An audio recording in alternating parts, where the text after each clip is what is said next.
Hi, everybody. Thanks very much, Helen. So let's move on. We're here today to think about why group clinics work so well for QOF, particularly for diabetes and cardiovascular disease.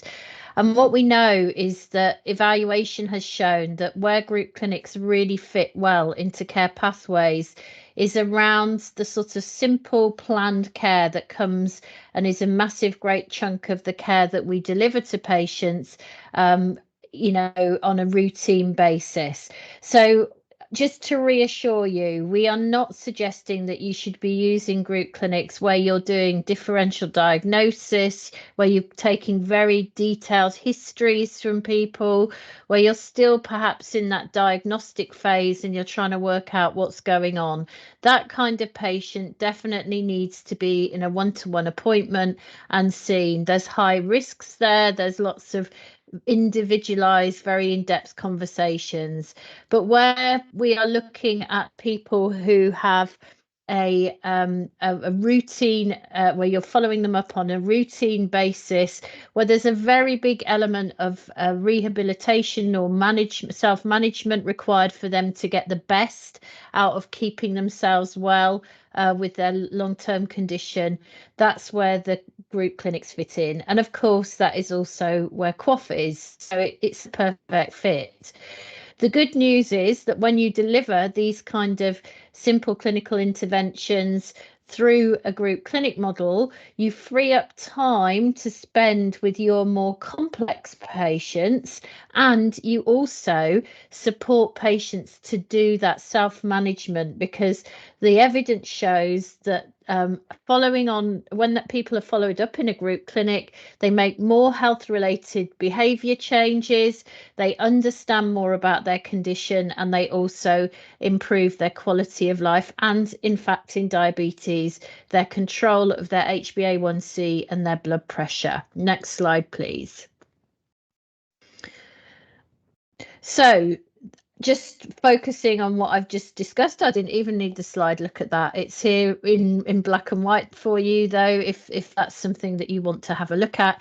So it actually also increases QOF compliance, and that actually came from a piece of research that was done with Dipti's practice, and Dipti will tell you more about that.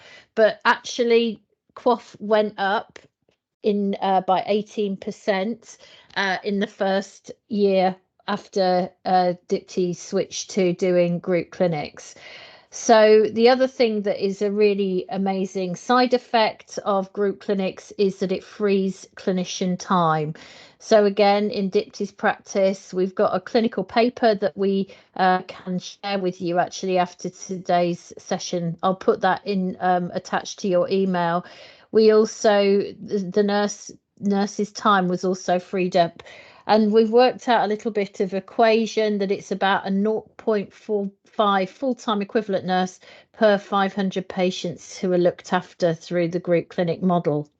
Another really interesting side effect of group clinics is that patients experience greater trust in their clinician and perceive the care that they get as higher quality, and it delivers a better experience for both people and caregivers. Next slide. And the benefits don't stop there. So group clinics are recommended as part of modern general practice, which is what the General Medical Services contract is all about delivering. You can see here that it talks about introducing a personalised care approach to long-term condition management, and with the use of shared medical appointments. Shared medical appointments is another word for group clinics, so they're the same thing. So actually introducing group clinics is going to help you to deliver the access and recovery plan, which counts towards your GMS contract. Next slide. And finally, it also has potentially a positive impact on retention. This is particularly the case in relation to nursing. So what evaluation has shown is that being able to redesign what can often be quite monotonous, repetitive work into a group clinic model creates a sense of autonomy amongst nurses, and I'm sure that Laura will speak a little bit about this, creates a much greater, deeper connection with patients so that people get much better insight into their lives, which builds a lot of empathy and respect both ways. And those two things help to restore joy to practice. And that has a positive impact on particularly how nurses perceive their work, and really restores a kind of sense of them being connected with the values that brought them into nursing. So this is really exciting. So you're getting your QOF delivered even more efficiently and achieving more, but you're also getting all these other amazing person-centered benefits. So what I'm going to do now is I'm going to hand over to, first of all, Dipti to share with you her journey with group clinics and how she uses group clinics in her practice to deliver QOF, but more than QOF, as you've heard. And then we'll hear also from Laura. So Dipti, over to you. Thank you, Georgina. That's me. Next slide, please. So I suppose it was just thinking about what I'm going to talk about today and why we moved to group consultations and some of the raison d'etre for why we actually did, and what our experience has been and what I think the opportunities are moving forward. And there are a number of opportunities as we look at the wider landscape. Next slide, please. Um, what I could tell from yourselves is that actually you guys on the call, quite a lot of you have had some experience of group consultations. So I'm hoping that some of the things I say actually mirror some of the challenges that you've felt. So we started our group consultations way back in 2018 after a 2-year gestational deliberation period. And we'd done some initial work in 2016 thinking about how we might do it. And the main driver, next slide, please, Helen. The main driver was actually this. All we seemed to do all day, every day, was diabetes in our clinics. And the clinics were led primarily by our nurse prescriber and myself. And we did, clinics all day, every day. And it felt like a thankless task. They were one-on-one appointments with our 1,100 patients with diabetes where we were trying to affect change. Next slide, please. So a little picture of what we actually saw. So that's us. We're in inner London with a diverse community, sort of high deprivation, high list turnover, and despite our best efforts, we delivered 24 hours of care per week just on diabetes. And these were 2 prescribers that had been trained and supported by our, we had a GPSI at the time, GP who specialised in diabetes. And it felt like, that's all we were doing. We only managed to achieve 53% of our care processes. So what we did was, next slide, please. We basically decided that we were going to think about how we could do this better. How group consultations and the stuff that you've heard from Georgina and Helen about group consultations and why it helps patients and how it helps us as clinicians not feel so burnt out. And the last bit I couldn't not put in because I'm a pharmacist. So just thinking about actually how that could add value. So next slide, please. So what we did was actually we decided the 1st of April, I think it was something like that, 2018, we were going to switch from one-to-one care for everybody to delivering, and we started with 4 group consultations a week. And so what we did was basically cut down all the one-to-one appointments between myself and Alison, who's our nurse practitioner, and we lobbed them into spread out clinics, group consultation clinics, sort of two days a week. So we gave patients a choice, morning or afternoon, 2 different days of the week, and no kind of diabetes care in between, apart from one clinic where we actually saw patients one-on-one where actually they weren't suitable. And what that produced was a saving that Georgina has alluded to, that we actually ploughed back because Alison's far more skilled than me. So she actually delivered an IUD clinic fitting coils and also implants. But the other side effect that we found was that actually it reduced our waiting time because you could book into a group clinic um, basically, straight away, whereas before it was a 6-week wait. The other thing that we noticed was that actually we didn't get a lot of DNAs. Well, actually, DNAs didn't actually matter because what could happen was that, you could absorb that DNA into the group clinic. You also didn't overrun. And some of you that might know me know I like talking. So actually, I overrun quite a lot. So what we found was that actually, um, when we're in a group clinic situation, you don't do as much of the talking. So part of the kind of the leap of faith that we made at that time was actually putting in these group consultations, group clinics. And it was hard because it was a change. It was a major change in the practice. And what we found was we actually spoke to patients about their reluctance also. So it wasn't delivered overnight as I'm trying to suggest to you. It was actually planned, and we sort of had our reception team involved. We had our doctor team involved, and obviously our HCA team. And I'll tell you a little bit more about that. Next slide, please. Um, and what we found was that basically, when we actually delivered care in this way, patients actually reported a better understanding of their condition. So, for the first year that we delivered it, patients didn't actually know what HbA1c was. We had to tell them every single time that we had a group clinic what it meant. But by the end of it, and now they're actually much more aware of that. And what we found was that actually the peer support and empathy um, that patients have between themselves actually is really, really valuable. And I can tell you of a case just today, this week, that I had a chat with a HbA1c of 143 who had come in on a one-to-one clinic because he couldn't do the group, and he was sort of talked with about his condition. He literally didn't remember, and I booked him into the group clinic on a Wednesday evening, which is when I run mine. He came with his wife, and the thing that he said when he left was actually, "Thank you so much. I didn't feel so alone." So it's really powerful for patients, and we don't always appreciate that because you spend much longer with them in a group clinic setting. There's other benefits, obviously, that people have higher involvement in their care because actually they challenge you, but they challenge each other.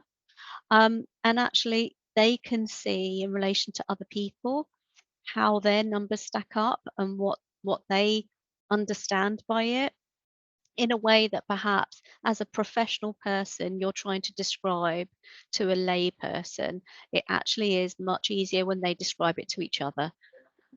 So it's a far stronger patient outcome than we actually can measure in a way. Next slide, please, Helen.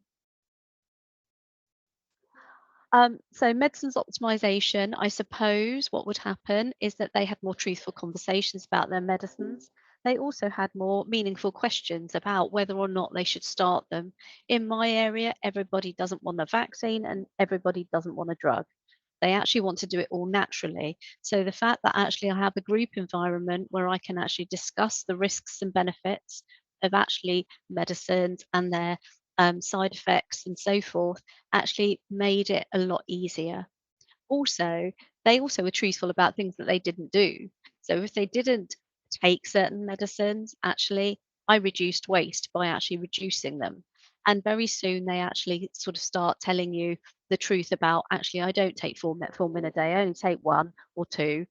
So it's quite interesting to get that flavour when you don't normally get that in a one-to-one consultation because you don't spend half an hour, 45 minutes with people talking about medicines and results and so forth. Next slide, please. So I mentioned earlier that actually we had the whole team on board, and I think it was really we picked a member of our reception team on purpose and a member of our HCA team it was really just to spread the word about actually how group clinics work, challenge any misnomers. All of our reception team have sat in on group clinics, so they actually understand how they run, so they can describe them better. But also, it gave people a greater ownership of what they were delivering in terms of care, and they actually like doing group clinics because actually what happens is they have ownership of that process. They have ownership of what they're delivering and they can see what happens in that consultation unfold in front of them. There's also professional and personal development for those members that actually take on this challenge of being perhaps the the facilitator, if you like.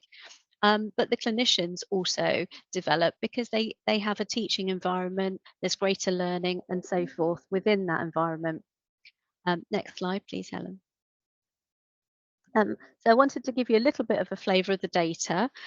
Next slide. And so this is our diabetes QOF data. It's a little bit complicated, but actually I just wanted to show you the burgeoning the prevalence of diabetes in my practice. So almost 1 in 10, if you like, if you adjust it for adults.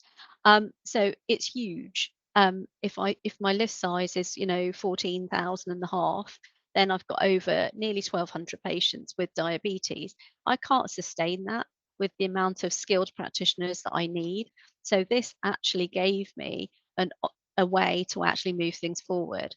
The numbers aren't great, but they weren't that great before.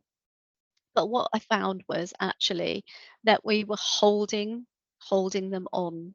They weren't taking a nosedive apart from when, COVID struck in 2020, 2021. Otherwise, actually what happened is they're pretty either static or moving upwards.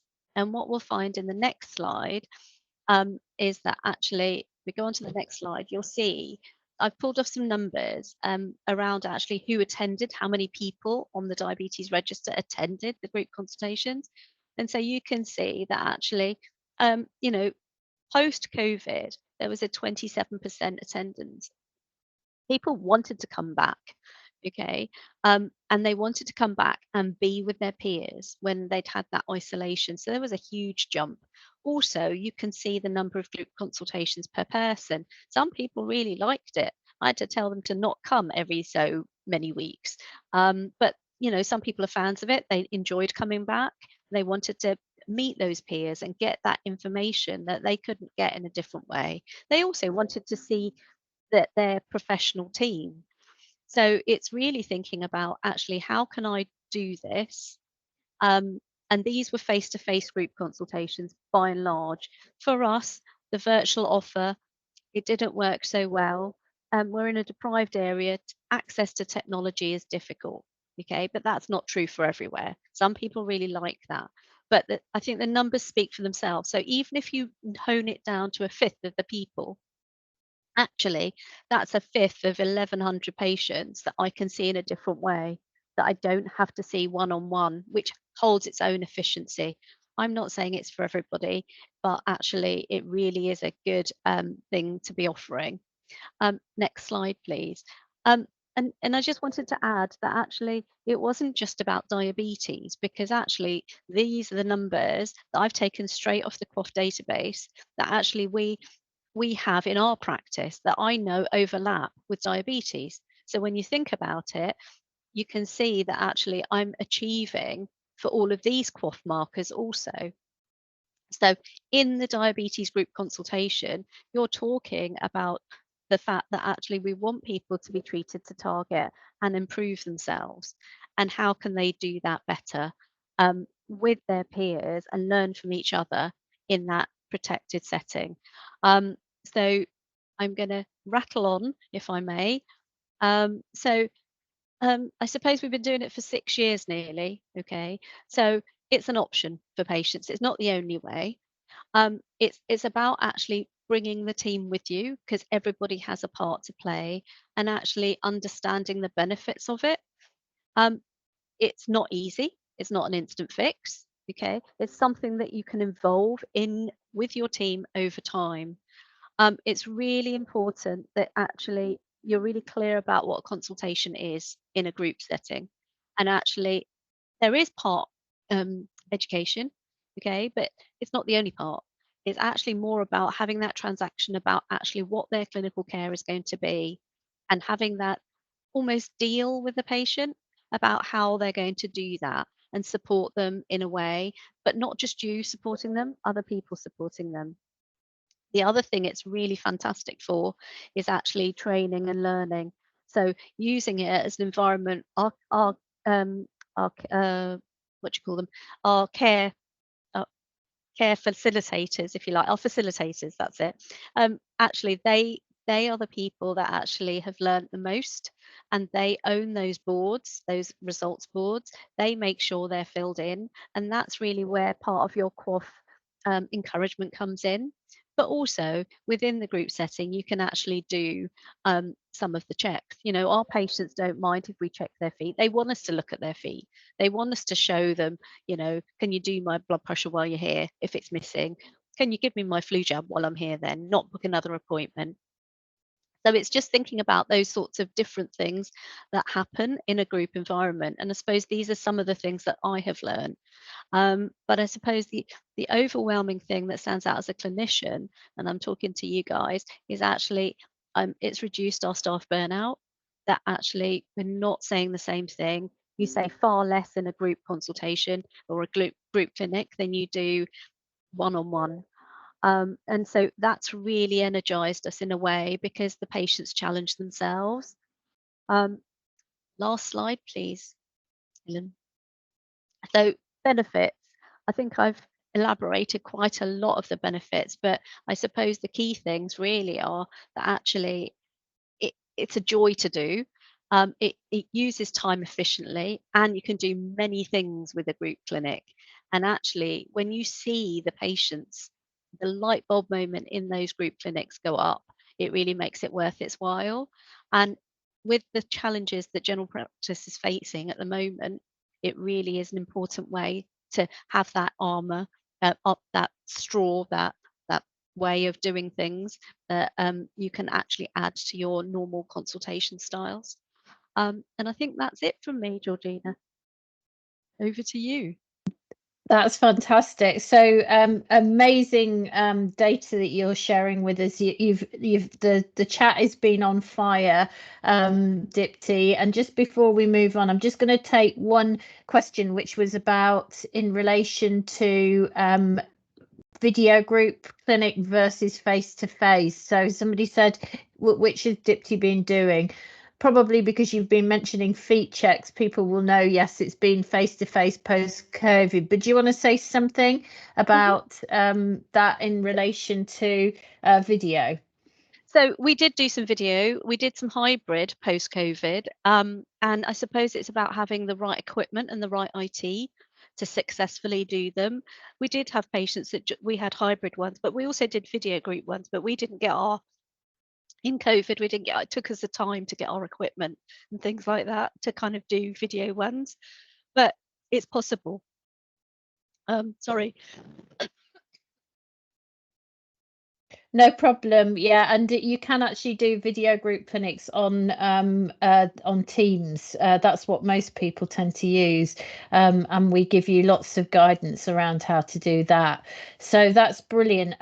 We've also got people asking about the time of the day. What is a good time of the day to do a group clinic? And I guess your experience is probably do a variety of different times. Yeah, we did 10 o'clock in the morning, and we for the people that weren't at work, and then we did I do 5 o'clock in the evening to 6:30, and that's quite popular. A lot of Yeah, people like that. brilliant. Do you do any extended hours? Because I know that one of the benefits of group clinics in extended hours is you can actually, it counts for so many appointments, because you obviously you can have up to 10 appointments in a group clinic. So it really helps with the delivery of extended hours. So that's our next plan. So we're going to be moving the 5 o'clock appointments to 6:30 to 8. Brilliant. Okay, so that, because I think that works really well, doesn't it? For people who are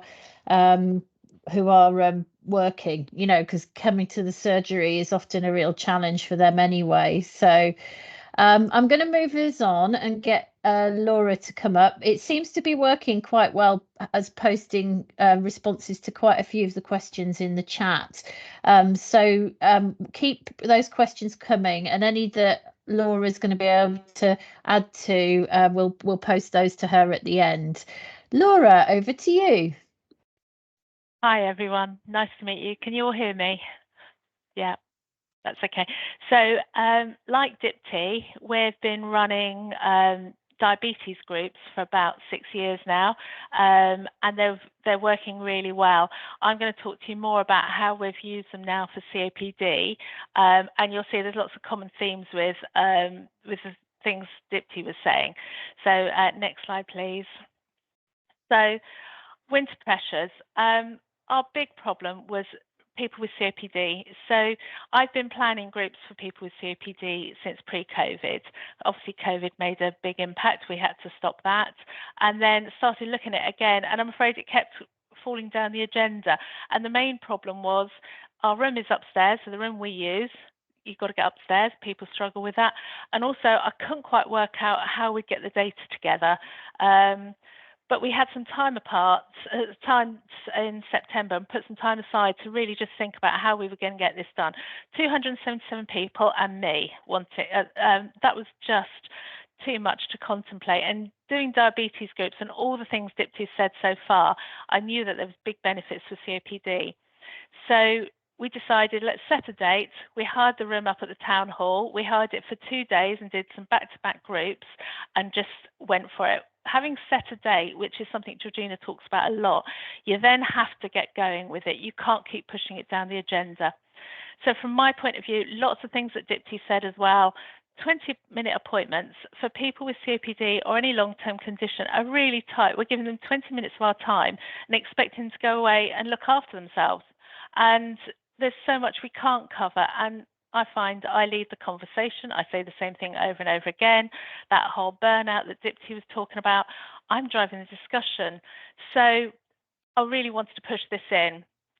So we decided, let's go for this date. We knew the traditional method works for people that are really motivated, but a lot of people with COPD, their motivation drops, whereas group clinics really help with motivation.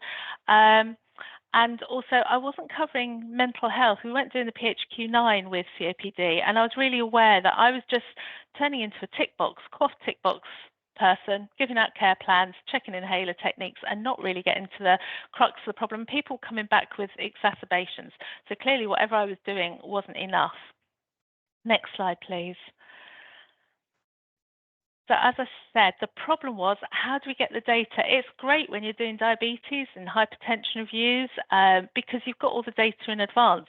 I couldn't quite work this out and then off-site. So we came up with this form. So as Georgina mentioned, you've got to get consent. We decided, so let's try and look at motivation.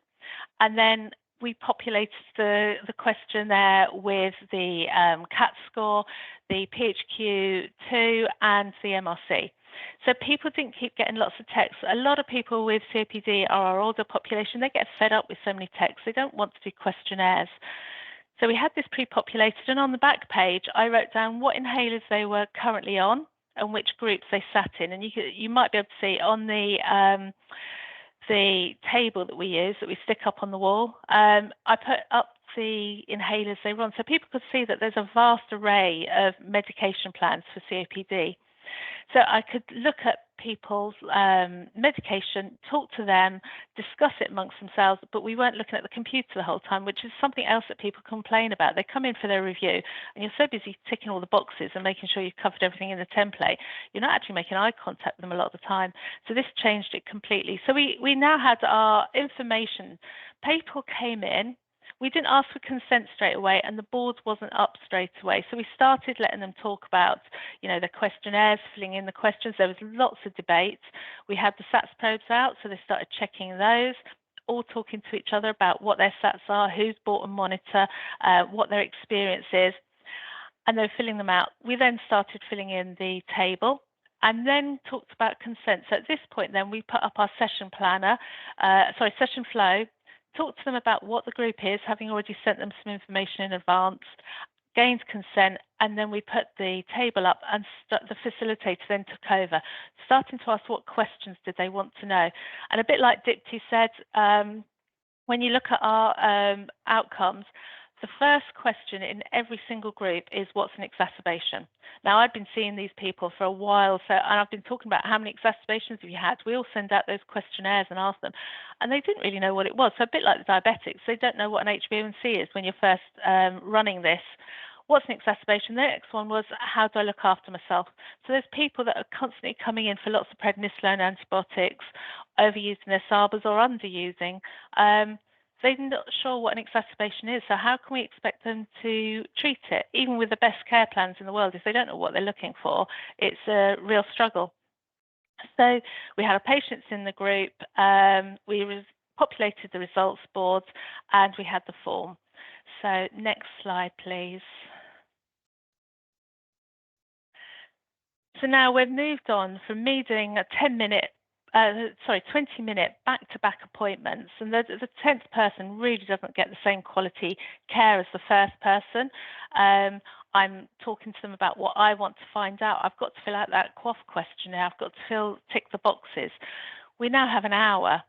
We actually allow quite a long time for our COPD groups. We have a buffer of half an hour for those that might want to hang back and ask other one-to-one questions. So we find the one-to-ones can be slightly longer than the diabetic groups. But as Dipti also said, I'm not leading the conversation. They're asking what they want to know about. We're then discussing it, but actually we talk far less. So if you ask about what's an exacerbation, you throw it back to the group, and someone there will have an idea. You can correct misinformation. They can discuss what it means for them, and they're having a discussion, learning from each other. And I think really importantly, they're learning from people with the same condition. So these people know what it's like to feel short of breath, to struggle with day-to-day living, to have those the anxiety over exacerbations. So they're now discussing and supporting each other. You're finding out what people want to know is really interesting. So we think, a lot of the time clinicians can think they're the experts, and actually we're telling them what we think they need to know. What they want to know can be entirely different, and we've not been answering that for a while. And one of the big comments that came out is they don't feel alone. They feel supported. They're supporting each other. They're answering their questions. They're the experts in the condition that they're dealing with, and we're just guiding them to get the right ideas, pointing them in the right direction. One of the biggest things, I've never smoked. I'm talking to people about giving up smoking. I haven't experienced what it's like to desperately want that cigarette first thing in the morning and the cravings and how to do this. But I've talked to people about it for a number of years, and our smoking cessation rates aren't really going up that well. I'm not doing a very good job. It's really interesting when you talk about it in a group. So I'll refer it to someone that's given up smoking and say, well, how did you do it? We often come up with 3 or 4 different ways that people have given up smoking. Interestingly, I think sometimes we're quite polite. We might tell them the facts, but we tell them in a very clinical way. And people will tell each other, stop making excuses. That's, you're making an excuse there, just do it. Or if you don't do it, look at me, this is where you'll end up. They're very abrupt with each other, can be very to the point, and it makes far more impact when someone who's given up smoking is talking to someone who's smoking. It's not the clinicians telling them what to do, it's people suggesting what they should be doing from that experience. So the whole thing with a group ultimately is you've got partnership with patients. It's not about us being the experts, it's about working with them, having that conversation, having that hour of discussion, meeting their needs, but also meeting our needs. The satisfaction from a staff point of view is huge, much, much better. And you can build in the education, so you can have an idea of what you might want to be discussing, and usually it comes up as a question. If it doesn't, you can weave that in, but as a discussion rather than us telling you what we think you should know. Next slide, thank you. So I think what's really important is group clinics. If you're going to go down this route, is think, what's your goal? If it's purely about time saving, it's not necessarily going to be as satisfactory. So think about it as your long-term plan. Think about the staff welfare. Think about patients. You really need the whole team involved. So as Dipti said, we've got our patient services team involved, our workflow team, the HCAs, all new starters sitting on a group, so they've experienced it. And a lot of the time, early days, we actually ran our question and education sessions around group clinics as a group clinic. So we modelled it. So we'd have a few people sitting in that patient seat, asking the questions, having that discussion. So the patient services team, the people that might be booking them at the front desk, really understand it. We've got a recall team now. So our recall team are also our facilitators. There's actually 4 of them now.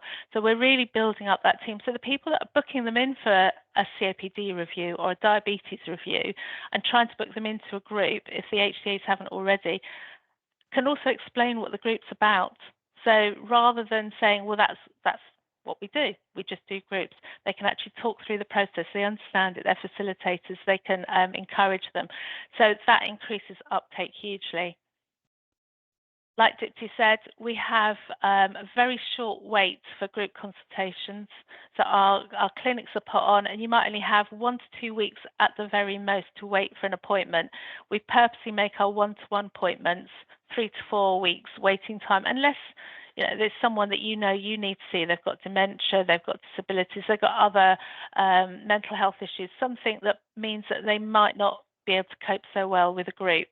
But otherwise, if you don't want a group and we've encouraged you and given you all the information, then actually you might have a slightly longer waiting time. We started with diabetes, we extended to hypertension. We've now got the COPD group going, which actually start to finish took 1 month. We made quite a few mistakes along the way, and we always use the session planner and the improvement planner. So every single group, we always look at it afterwards. How could we improve it? So on the days where we did 4 groups back to back, we actually tweaked it between each group so that it got better. We've done 10 groups now for COPD, and they've greatly improved from just looking at what could we tweak, what could be a bit better. Someone asked about when to have the groups. We have them morning and afternoon. Our COPD patients want them to be in the afternoon. They find that easier. We've got a very early morning, 8 o'clock group for diabetes. And we're starting to look at going back to virtual sessions for hypertension, because a lot of those people actually would like just to log in on a Teams meeting. We've worked really hard at educating our patient group and our staff group. So we've got a video, we've got a website page, we've got a notice board. It's the language we use. It's the first port of call for all our groups. Next slide, please. So the impact, as I said, first question in every single group has been, what's an exacerbation? When we started the diabetes groups, the first question every time, like Dipti said, was, what's an HbA1c? So it's really clear that in that 20 minutes, people can't take on this much information. We're sending them information. How much of it can they read? Whereas they can sit in a group clinic and they can discuss it. And if there's someone that's quite quiet, they can be quite passive and listen to the discussion. If they're quite active and they want to ask questions, great. You get the mix of characters. So your passive people that don't really want to ask questions and certainly might feel intimidated in a one-to-one can still listen to the answers. And lots of people will ask questions that they hadn't thought of asking.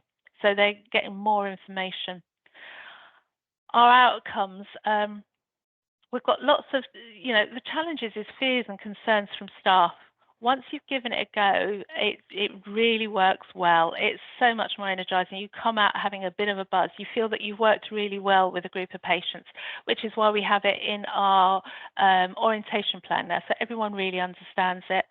As I said, people are really blunt with each other, and it's really taught me that sometimes we're a little bit too nice in presenting our information. We need to be a bit more abrupt, but people really are quite abrupt. We've had some really good conversations about amputations, sexual dysfunction, really good discussions. But they bounce off each other as well. So they'll get quite a debate going. And sometimes you just sit down and let the debate go, because actually they're answering all their questions. By the time you get right back to the question board, they've pretty much covered it all. So it's really about personalised care. It's less about your QOF template and getting the numbers. This is about looking after people and working with them. Give them time to engage, and people are learning together. They're learning from the experienced patients, so your newly diagnosed people can learn from each other.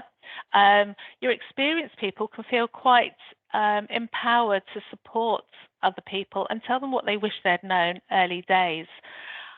Huge time saving. So at the moment, 10 people in a 20-minute appointment, you know, that's 3.5 hours of my time. But now I can see 10 people in a COPD clinic, and it's taking about 2.5 hours, and that will get quicker over time. But that's why I really think about, what is it you're trying to achieve? Is it just time and efficiency, or is it also quality and outcomes? I'm just checking. Laura, yes. Yeah, could you say something about documenting? There's been a couple of questions about documenting. Would you mind just saying, just saying, how do you document, a group clinic? Yeah. Okay, so for COPD, it's different to diabetes. So our facilitators are really good. They'll bullet point the discussion and they will put it in the notes. So they're at the end of the group clinic, they will have a summary that they'll put in everybody's notes. For COPD, because we've got the paper form, I'll write down any medication changes I want to make, and we will write a care plan together. So patients will sit and write their care plan with me, so they understand what we're putting in that. For diabetes, again, the facilitator will put in the summary of the group consultation, but then I will document one-to-one what I've said, and we've got a template that we've written. So you can actually document really, really quickly. You're not writing, especially if you sort out your coding, lots of tick boxes you can just have pre-populated because it comes up in every single discussion. Does that answer the questions that have been coming up, Georgina? Yeah, I think it does. I think what people are imagining in their heads is that they would have to write an individual entry for every patient. And the point is that there's a huge amount that can be kind of done with a kind of template that's cut and pasted, and, as you say, coding, etc., that's done in advance. So it's not hours of documenting, is it? No. So documenting can take, for some people, it can be a couple of minutes per patient at the most. Your facilitators documented the discussion. You're really looking at what is very specific from that one-to-one discussion. I'm going to change your inhaler, I'm going to change your medication, or actually everything's okay. So you can document incredibly quickly if you write your template as well. And I think one of the big things that's come out, we haven't got data on it like Dipti, I'm afraid. This is very new. We're looking at the number of people that have changed from MDI to a DPI is huge. So we've put up inhaler types, you've got them all out there, and they're saying, well, if you're using it, I'm going to use it. And actually that looks much better, and I don't want that big spacer. But equally, the people that do need a spacer are now understanding it. They've had that discussion. People understand their oxygen saturation levels and why we check them. And we're picking up on mental health problems as well, because we weren't covering that at all. I'm aware of time. So next slide, please. I don't know that you can read it, but we always get feedback from patients. At the moment with the COPD groups, we haven't had any feedback actually negative. It's all been positive. So really like the advice, they like the discussions, and they just understand the condition better. But we always try and get feedback. And next slide, please. What we're doing next, we're actually really pushing groups so much that we're building a room downstairs for our group clinics. We plan to have a group clinic running every morning, every afternoon for various conditions. We plan our annual meeting with facilitators and the clinicians so we can look through all the session improvement planners and anything we haven't done. How can we improve this? As I said, we've recruited more facilitators. We've got a team of 4 now. We're training more clinicians. So we've got a paramedic, a pharmacist, myself that are all doing groups. And actually some of the GPs are looking at it now for menopause. We've got our feature board now, which has gone up in the main waiting room. We've got it on social media. We've got a video. We share it with every invitation. One of the mistakes we did make, we made an assumption that people with COPD wanted letters, and none of them liked the texting. Unfortunately, that meant that they didn't get a video link in the first invites. But because we did our session improvement planners every time, we were able to rectify that by group 3. So that made a big difference. Next year, we're going to start the groups earlier. We're going to start in August. So we hope to have them all done by Christmas. So hopefully we can reduce exacerbations before the winter issues really hit. We're going to add in flu vaccines. Laura, Yes, Laura, I'm going to have to that's me done. keep us moving. Is there any key point you want to make? I'm conscious of the time. We've got 3 minutes to close the session. I think the key point is if you really want to improve staff well-being, time management and outcomes, really just give it a go. You can do it. They're really successful.